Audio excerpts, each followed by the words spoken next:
দেখি বাবা তোমার হাতটা দেখি ভাই, পারবো বলবো তোমার ভবিষ্যৎ। ভালো করে সুন্দর করে দিয়ে কই না। হ্যাঁ হ্যাঁ, তুমি ভবিষ্যতে বহুত টাকার মালিক হইবা, ঠিক আছে? ভালো একটা সংসারে তোমার বিয়ে হবে, খুব বড় লোকের ঘরে বিয়ে করতে পারবা, তারপর ঠিক আছে?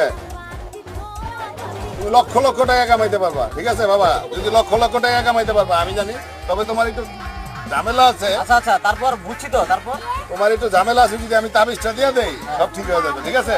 তোমার ভবিষ্যৎ আরেকটা কোন আরেকটা আছে তো ভবিষ্যৎ বল না।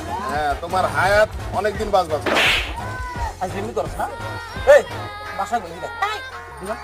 আপনি আমার বাবা মারবো আমি। কথা কম এ তুই ধ্বংস হয়ে যাবি, কথা কম কর। তুই সর্দারের গায়ে হাত তো করতে যা। কথা চুপ। আপনার বাবা কেমন করছেন? তোর যে আমি মারবো এটা জানো তুই ভবিষ্যৎ? হ্যাঁ আমি তোর সাপোর্টটা দিছি এটা জানোস না?